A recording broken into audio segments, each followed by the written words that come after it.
मित्रों, क्या आप अच्छा गुणवत्तापूर्ण समय बिताने के लिए उत्सुक हैं? और यदि आपके पास 1-2 दिन का समय है तो मैं आपको भारत में महाराष्ट्र के प्रसिद्ध हिल स्टेशनों में से एक लोनावला जाने की सलाह देता हूं। मैं रुद्रदेव हूं। अपने YouTube चैनल अर्थडवेलर रुद्र में आप सभी का स्वागत करता हूं। आज मैं आपको प्राकृतिक सुंदरता और महान मराठों के इतिहास से भरपूर भारत के खूबसूरत हिल स्टेशनों में से एक पर ले जाऊंगा। एक शानदार भारतीय रेल विस्टाडोम में लोनावाला और खंडाला की इस साहसिक यात्रा पर मेरे साथ शामिल हों और लोनावाला के सुंदर पवना झील दृश्य रिसोर्ट में ठहरे। मैं आपको उन स्थानों का विवरण भी दूंगा जिन्हें आपको इस यादगार भ्रमण में नहीं छोड़ना चाहिए। लोनावला की इस यात्रा में मेरे साथ शामिल हों, जहां हर पल प्रकृति की भव्यता के बीच आकर्षण और रोमांच का वादा करता है। इसलिए मेरा आपसे अनुरोध है कि आप मेरे वीडियो को अंत तक देखें ताकि कोई भी महत्वपूर्ण जानकारी आपसे छूट न जाए। मेरे YouTube चैनल को भी लाइक एंड सब्सक्राइब करें। लोनावाला की आनंददायक और अविस्मरणीय यात्रा के लिए भारत की शानदार रेल सेवा डेक्कन क्वीन पर विस्टाडोम का विकल्प चुनें। मुंबई और पुणे दोनों शहरों और पड़ोसी राज्यों से उत्कृष्ट ट्रेन और बस कनेक्टिविटी के साथ लोनावाला के लिए निकटतम हवाई अड्डे के रूप में काम करते हैं। मुंबई से मात्र 2-3 घंटे की ट्रेन यात्रा आपको लोनावाला स्टेशन तक ले जाती है, जबकि कई बस विकल्प तनाव मुक्त मुंबई पुणे एक्सप्रेसवे को पार करते हैं। हमारी यात्रा दिसंबर के दौरान सुबह सुबह पुणे स्टेशन पर शुरू हुई। हम उत्सुकता से डेक्कन क्वीन ट्रेन नंबर 12 में चढ़ गए, जिसका विस्टाडोम कोच ट्रेन के पीछे लगा हुआ था। पुणे से लोनावाला तक का किराया 690 रुपीस। विस्टाडोम पर सवार होने के बाद हमारा उत्साह बढ़ गया। यह विशेष रूप से डिजाइन किया गया कोच यात्रियों को एक अद्वितीय और गहन यात्रा अनुभव प्रदान करता है। विशाल मनोरम खिड़कियों, कांच के गुंबद वाली छत और आरामदायक बैठने की जगह के साथ यह आश्चर्यजनक पश्चिमी घाट परिदृश्य के 180 डिग्री के निर्बाध दृश्य प्रदान करता है। पर्याप्त और आरामदायक बैठने की व्यवस्था असीमित प्राकृतिक दृश्यों को कैद करने के लिए आदर्श है, जो इसे वीडियोग्राफी और फोटोग्राफी के शौकीनों के लिए एक स्वर्ग बनाती है। इसके अतिरिक्त कोच के पिछले हिस्से में बड़ी कांच की खिड़कियों वाला एक विशाल खुला क्षेत्र है, जो ट्रेन के रास्ते का सुंदर दृश्य पेश करता है। हम लगभग 8-10 बजे लोनावला पहुंचे। ओवरब्रिज को पार करते हुए हम स्टेशन से बाहर निकलने के लिए आगे बढ़े और खंडाला के कुछ स्थानों की जांच करने के लिए एक स्थानीय कार बुक की, जो लोनावला के दूसरी तरफ है और एक पर्यटक स्थल भी है। दोस्तों, कृपया स्थानीय टैक्सी चालकों से मोल भाव करना न भूलें। हमने लोनावला स्टेशन से खंडाला तक 6 दृश्य स्थलों तक ले जाने और उसके बाद लोनावला में पहले से बुक किए गए होटल में छोड़ने के लिए 2,200 रुपये में अपनी यात्रा तय की, जो लोनावला स्टेशन से 12 किमी दूर था। मित्रों, यह भी याद रखें, इन 6 स्थानों को कवर करना भ्रामक हो सकता है, क्योंकि वाहन आपको एक स्थान पर छोड़ देगा और उस स्थान से आपको शेष स्थानों को खोजने के लिए विभिन्न दिशाओं में देखना होगा। इसलिए कृपया स्थानीय ड्राइवरों के साथ तदनुसार मोल भाव करें। लोनावला स्टेशन से हमने खंडाला की यात्रा की, जो कुछ स्थानों के लिए प्रसिद्ध है। नंबर हेग्स राजमाची गार्डन, ये फोटोग्राफी के लिए लोनावला की अच्छी जगहों में से एक है। इस जगह से आप मुंबई पुणे एक्सप्रेसवे का बहुत अच्छा नज़ारा देख सकते हैं। इस पार्क का रखरखाव अच्छी तरह से नहीं किया गया है और यदि आप इस स्थान पर बंदरों को भोजन देते हैं तो कृपया सावधान रहें, क्योंकि जब हम देते हैं तो वे समूह के रूप में आते हैं और लोगों पर हमला करते हैं।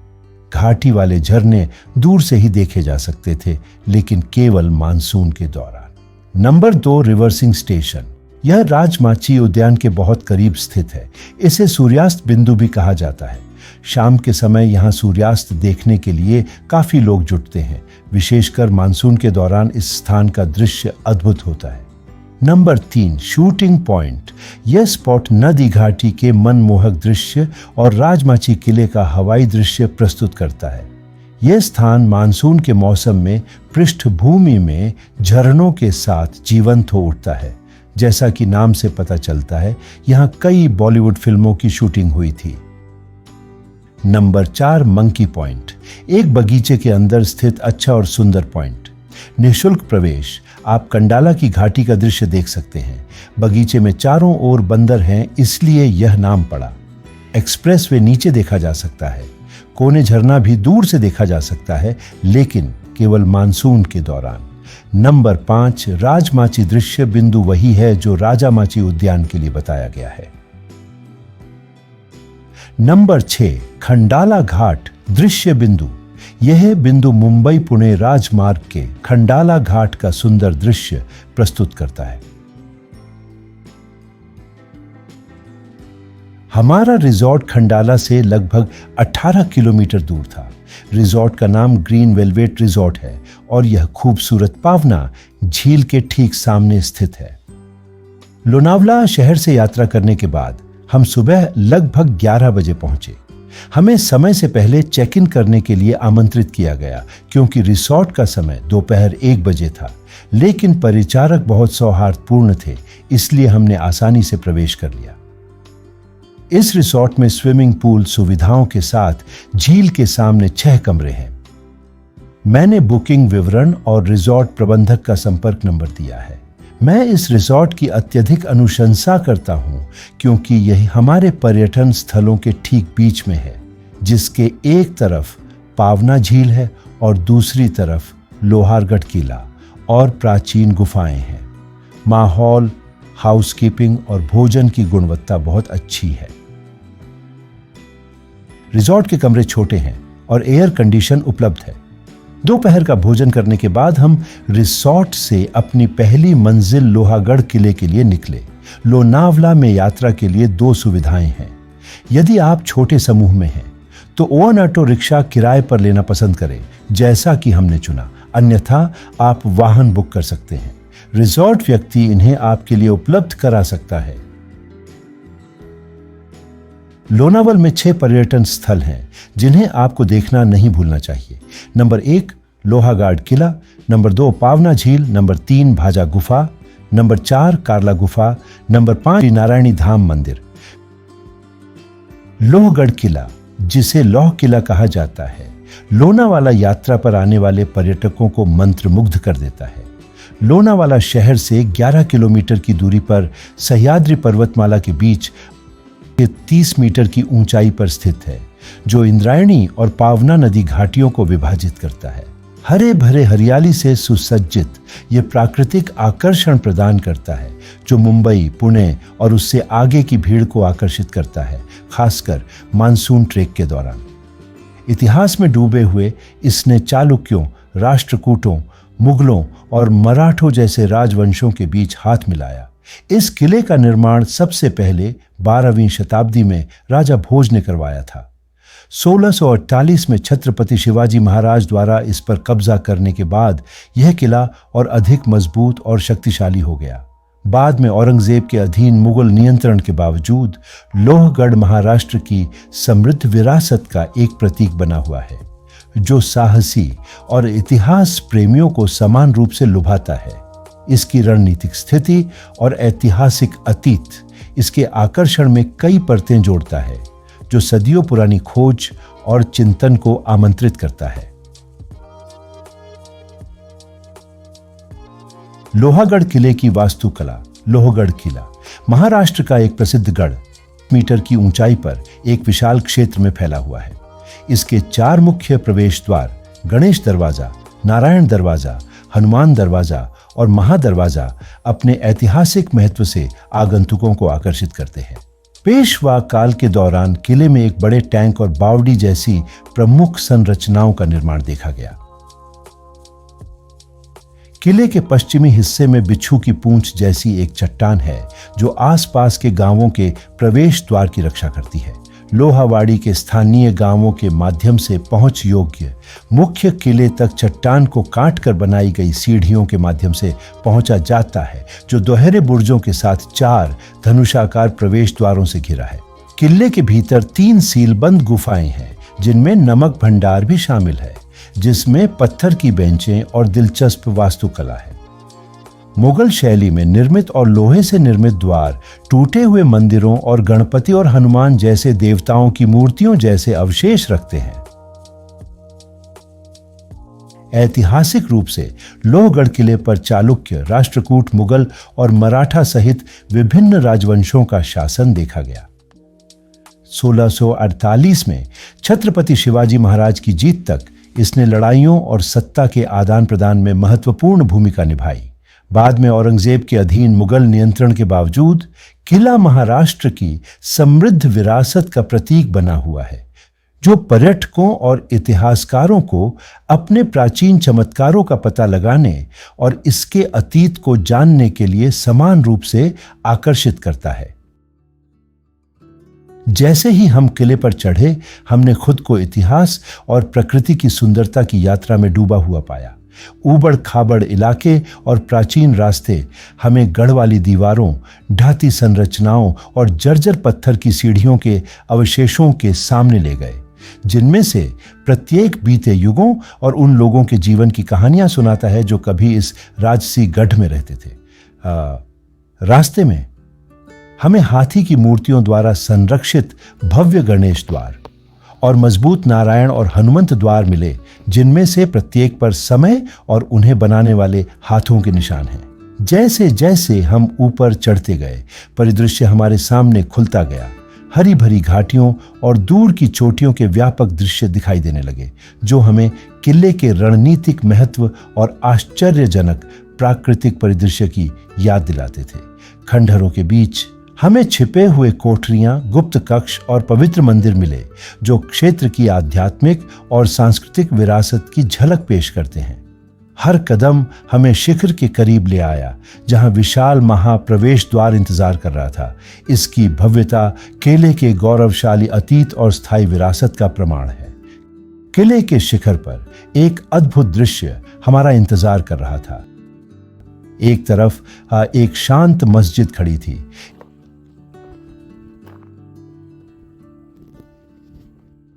जबकि दूसरी तरफ एक राजसी मंदिर सूरज की रोशनी में चमक रहा था। इसके शिखर भक्ति का प्रमाण थे। यहाँ लोहागढ़ किले के ऊपर आस्था के दो प्रतीक एक साथ खड़े थे, जो सद्भाव और सह अस्तित्व की भावना का प्रतीक थे। अंत में हम शिखर पर पहुंच गए, जहां जहां तक नजर जा सकती थी, दूर तक फैले मनोरम दृश्यों ने हमारा स्वागत किया, जो लोहागढ़ किले के ऊपर समय और स्थान के माध्यम से हमारी यात्रा के लिए एक उपयुक्त इनाम था। लोहागढ़ किले से हम पावना झील की ओर बढ़े। यह हमारी अगली मंजिल थी, जो लगभग 17 किलोमीटर दूर थी। लोहागढ़ किले से पावना झील तक की यात्रा 30 मिनट की है, जो प्राचीन इतिहास से शांत प्राकृतिक सुंदरता तक एक सुखद संक्रमण प्रदान करती है। किले की समृद्ध विरासत की खोज करने के बाद पर्यटक एक सुंदर ड्राइव पर जा सकते हैं या पास में स्थित पावना झील तक ट्रेक कर सकते हैं। पावना झील के रास्ते में हम एक व्यू पॉइंट पर रुके, जहां से झील का दृश्य अद्भुत था। कुछ रिसॉर्ट्स मुख्य रूप से पार्टी के उद्देश्य से बुकिंग के लिए उपलब्ध थे, लेकिन अधिक कीमत पर। जल्द ही हम ब्रह्मनोली में पावना झील कैंपिंग और नौकायन स्थल पर पहुंच गए। पावना झील अपने शांत पानी के लिए प्रसिद्ध है, जो हरी भरी हरियाली और पहाड़ियों से घिरी हुई है। पर्यटक झील के किनारे कैंपिंग, नौकायन और पिकनिक सहित विभिन्न गतिविधियों में शामिल हो सकते हैं। कई कैंप साइट और रिसॉर्ट आवास विकल्प प्रदान करते हैं, जिनमें आरामदायक टेंट से लेकर शानदार कॉटेज तक शामिल है, जो प्रकृति प्रेमियों और साहसिक चाहने वालों के लिए एक आदर्श विश्राम स्थल प्रदान करते हैं। पावना झील की सुविधाओं में नौकायन की सुविधा शामिल है। 12 सीटर बोट का शुल्क 100 रुपये प्रति व्यक्ति है। 3 से 4 व्यक्तियों की क्षमता वाली नंबर 2 स्पीड बोट का शुल्क 200 रुपये प्रति व्यक्ति है। नंबर 3 जेट स्की शुल्क 400 रुपये प्रति व्यक्ति, जहां पायलट सवार के साथ जाता है। नंबर 4 कयाकिंग 20 मिनट के लिए 300 रुपये प्रति व्यक्ति। कैंपिंग सुविधाएं प्रचुर मात्रा में हैं। विभिन्न कैंप साइट्स में अलाव गड्ढे, बारबेक्यू सेटअप और स्वच्छ टॉयलेट सुविधाएं जैसी सुविधाएं उपलब्ध हैं। पैराग्लाइडिंग और ट्रैकिंग जैसी साहसिक गतिविधियां भी आगंतुकों के बीच लोकप्रिय हैं, जो विभिन्न दृष्टिकोणों से आसपास के परिदृश्य को देखने का अवसर प्रदान करती हैं। अधिक आरामदायक अनुभव चाहने वालों के लिए झील के किनारे इत्मीनान से घूमना या प्रकृति की भव्यता के बीच एकांत के शांतिपूर्ण क्षण समान रूप से फायदेमंद है। चाहे रोमांचकारी रोमांच में शामिल होना हो या शांत वातावरण के बीच आराम करना हो, पावना झील यहां आने वाले सभी लोगों के लिए एक ताजगी भरी मुक्ति प्रदान करती है। अंधेरा हो रहा था और सूरज डूबने लगा था, हालांकि हम नाव की सवारी पूरी कर सके। मनमोहक पावना झील को पीछे छोड़ते हुए हम अपने ग्रीव वेलवेट रिसोर्ट में लौट आए। रिसोर्ट में शाम का माहौल आनंदमय था। इसे ट्यूनी बल्बों और रंगीन रोशनी से अच्छी तरह सजाया गया था। शाम के कुछ हल्के नाश्ते का आनंद लेने के बाद हमने रात का खाना खाया और रात के लिए सो गए। सचमुच यह दिन एक आनंददायक अनुभव था। अगले दिन नाश्ते के बाद हम निकल पड़े एक नए भ्रमण पर। आज हमारे पास तलाशने के लिए बहुत सी चीजें थीं, तो आइए अपनी यात्रा पर नजर डालने के लिए 3D मानचित्र में एक एक करके अपने गंतव्यों की जांच करें। कल के ऐतिहासिक लोहागढ़ किले से लेकर खूबसूरत पावना झील तक आज हम श्री नारायणी धाम से शुरुआत करेंगे, फिर एक सेलिब्रिटी मोम संग्रहालय तक, वहां से प्राचीन बौद्ध भाजा गुफाओं तक और अंत में हम कार्ला गुफाओं में होंगे। तो दोस्तों, मेरे साथ बने रहिए।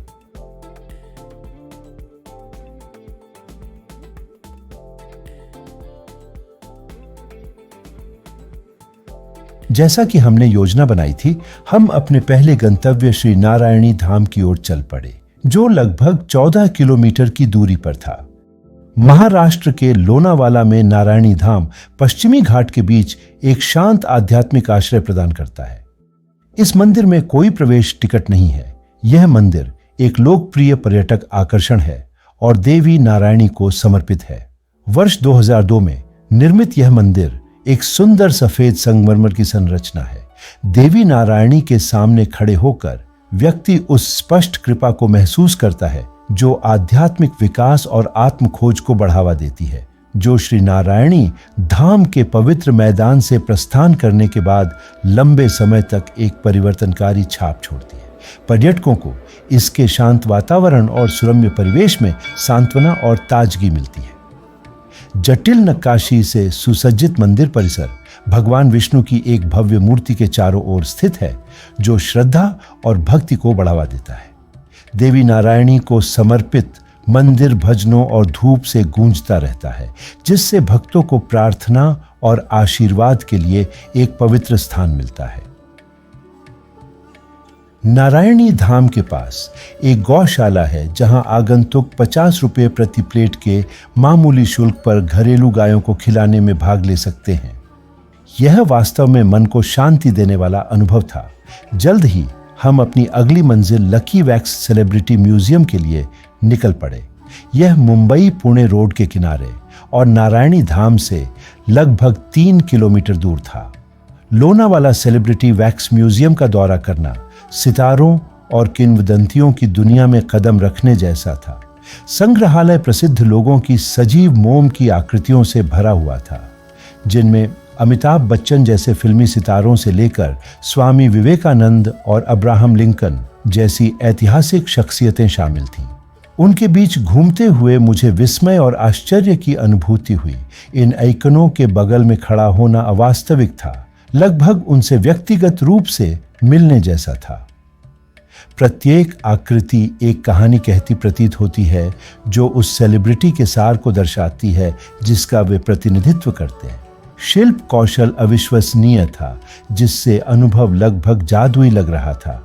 जैसे ही मैंने संग्रहालय छोड़ा, मैं इन प्रतिष्ठित व्यक्तित्वों के जीवन की झलक देखने के अवसर के लिए आभारी महसूस करने से खुद को नहीं रोक सका, भले ही वे मोम से बने हों।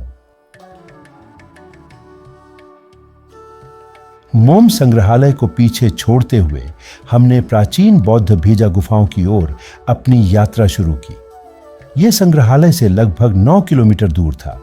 मुंबई पुणे राजमार्ग के एक जंक्शन से 2 शाखाएं निकलती हैं, जिनका नाम एकवीरा देवी रोड है। दक्षिण की ओर सड़क भजा गुफाओं तक जाती है और उत्तर की ओर कार्ला गुफा तक जाती है। जल्द ही हम भाजा गुफा की तलहटी में पहुंच गए। लोनावाला में प्राचीन भजा गुफाओं की हमारी यात्रा टाइम कैप्सूल में कदम रखने के समान थी। भाजा गांव से 400 फीट की ऊंचाई पर स्थित ईसा पूर्व दूसरी शताब्दी की चट्टानों को काट कर बनाए गए ये चमत्कार सुदूर अतीत की झलक पेश करते हैं। उन तक पहुंचने के लिए 442 सीढ़ियां चढ़ना, समृद्ध इतिहास और लुभावने दृश्यों के लिए 5 रुपये की कीमत चुकाना था। गुफाओं में प्रवेश करते हुए हम पुरातनता और कलात्मकता की दुनिया में डूब गए। 14 स्तूपों के अंदर और बाहर दोनों में संघादिना, अम्पिनिका और धम्मगिरी जैसे भिक्षुओं के अवशेष रखे हुए हैं, जिन्हें शिलालेखों के माध्यम से अमर कर दिया गया है। वास्तुकला प्रसिद्ध अजंता और कार्ला गुफाओं की प्रतिध्वनि है, जो उत्कृष्ट मूर्तियों, चित्रों और बुद्ध के प्रतीकात्मक प्रतिनिधित्व से सुसज्जित है। एक मंत्र मुग्ध करने वाली विशेषता यह थी कि जिस तरह से डूबते सूरज की किरणें गुफाओं में प्रवेश करती थीं, एक मंत्र मुग्ध कर देने वाली चमक बिखेरती थीं। जटिल नक्काशी में विविध दृश्यों को दर्शाया गया है, जिसमें तबला बजाने का मनमोहक चित्रण भी शामिल है, जो इसकी स्वदेशी उत्पत्ति का प्रमाण है। गुफाओं के बीच चैत्य एक राजसी प्रार्थना कक्ष के रूप में खड़ा था, जो घोड़े की नाल के आकार के प्रवेश द्वार और विस्तृत पौराणिक रूपांकनों से सुसज्जित था। ऐसी भव्यता के बीच खड़ा होना, उन लोगों के जीवन और विरासत पर विचार करना एक विनम्र अनुभव था, जो सदियों पहले इन पवित्र हॉलों में आए थे।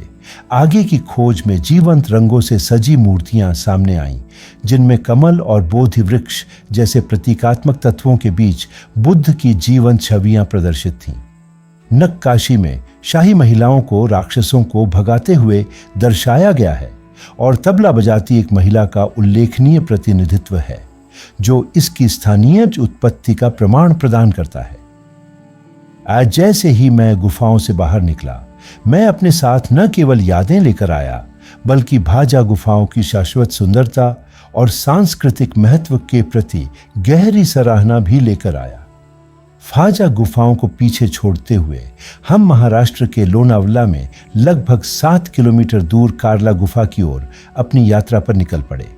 कार्ली में स्थित ये प्राचीन बौद्ध रॉक कट गुफाएं भारत की समृद्ध सांस्कृतिक विरासत की झलक पेश करती हैं। गुफाओं तक पहुंचने के लिए हम पहाड़ी के आधार से 350 सीढ़ियां या मिडवे कार पार्क से लगभग 200 सीढ़ियां चढ़े। 20 रुपए की कीमत वाले टिकट से हमें प्रवेश मिला, जो पहाड़ी के प्रवेश द्वार पर स्थित भारतीय पुरातत्व सोसाइटी के बूथ पर उपलब्ध था।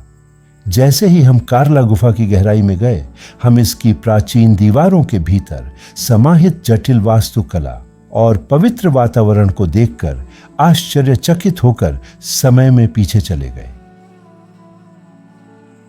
महाराष्ट्र में लोनावाला के पास स्थित कार्ला गुफाएं चट्टानों को काटकर बनाई गई प्राचीन गुफाएं हैं, जिनका इतिहास 2000 साल से अधिक पुराना है। इन गुफाओं को दूसरी शताब्दी ईसा पूर्व के आसपास बौद्ध भिक्षुओं द्वारा हाथ से बनाया गया था और ध्यान, पूजा और सांप्रदायिक सभाओं के लिए स्थानों के रूप में उपयोग किया जाता था। उनकी उल्लेखनीय विशेषताओं में प्रभावशाली चैत्य हॉल एक भव्य प्रार्थना कक्ष है, जो भारत के सबसे बड़े रॉक कट चैत्य हॉल में से एक है। कार्ला के निकट बेडसे गुफाएं, जो पहली शताब्दी ईस्वी के आसपास चट्टान से बनाई गई थीं, समय के साथ बौद्ध रॉक कट वास्तुकला के विकास की एक झलक प्रदान करती है। साथ में ये गुफाएं बौद्ध धर्म के इतिहास और भारत की सांस्कृतिक विरासत में महत्वपूर्ण स्थलों का प्रतिनिधित्व करती है। सदियों से कार्ला गुफाएं प्राचीन व्यापार मार्गों पर यात्रा करने वाले भिक्षुओं और तीर्थयात्रियों के बीच आध्यात्मिक और बौद्धिक आदान प्रदान के लिए जीवंत केंद्र के रूप में कार्य करती थीं। बुद्ध के जीवन के दृश्यों के साथ साथ बौद्ध शिक्षाओं के प्रतीकों को चित्रित करने वाली जटिल नक्काशी से सुसज्जित गुफाएं आगंतुकों को न केवल एक दृश्य दावत प्रदान करती है, बल्कि प्राचीन धार्मिक प्रथाओं और मान्यताओं में गहन अंतर्दृष्टि भी प्रदान करती है। समय बीतने के बावजूद गुफाएं अपने रचनाकारों की शिल्प कौशल और आध्यात्मिक भक्ति के स्थायी प्रमाण के रूप में खड़ी है। वे तीर्थयात्रा और सांस्कृतिक अन्वेषण के पवित्र स्थलों के रूप में सेवा करते हुए दुनिया भर से पर्यटकों को आकर्षित करना जारी रखते हैं। कार्ला गुफा से लौटकर हम ग्रीन वेलवेट रिजॉर्ट में अपने शांत निवास की ओर वापस चले गए, जिससे खंडाला और लोनावाला की हमारी समृद्ध 2 दिवसीय खोज समाप्त हो गई। लेकिन हमारा रोमांच अभी खत्म नहीं हुआ था। हमारी यात्रा का अगला पड़ाव तब शुरू हुआ जब हम लोनावला से महाबलेश्वर की यात्रा पर निकले। आप नीचे दिए गए वीडियो में हमारी यात्रा के सारे उत्साह और सुंदरता को देख सकते हैं। दोस्तों, मुझे आशा है कि आपको इस यात्रा में हमारे साथ रहने में आनंद आया होगा। अधिक यात्रा प्रसंगों के लिए मेरे YouTube चैनल अर्थ ड्वेलर रुद्र को सब्सक्राइब करना न भूलें। अगली बार तक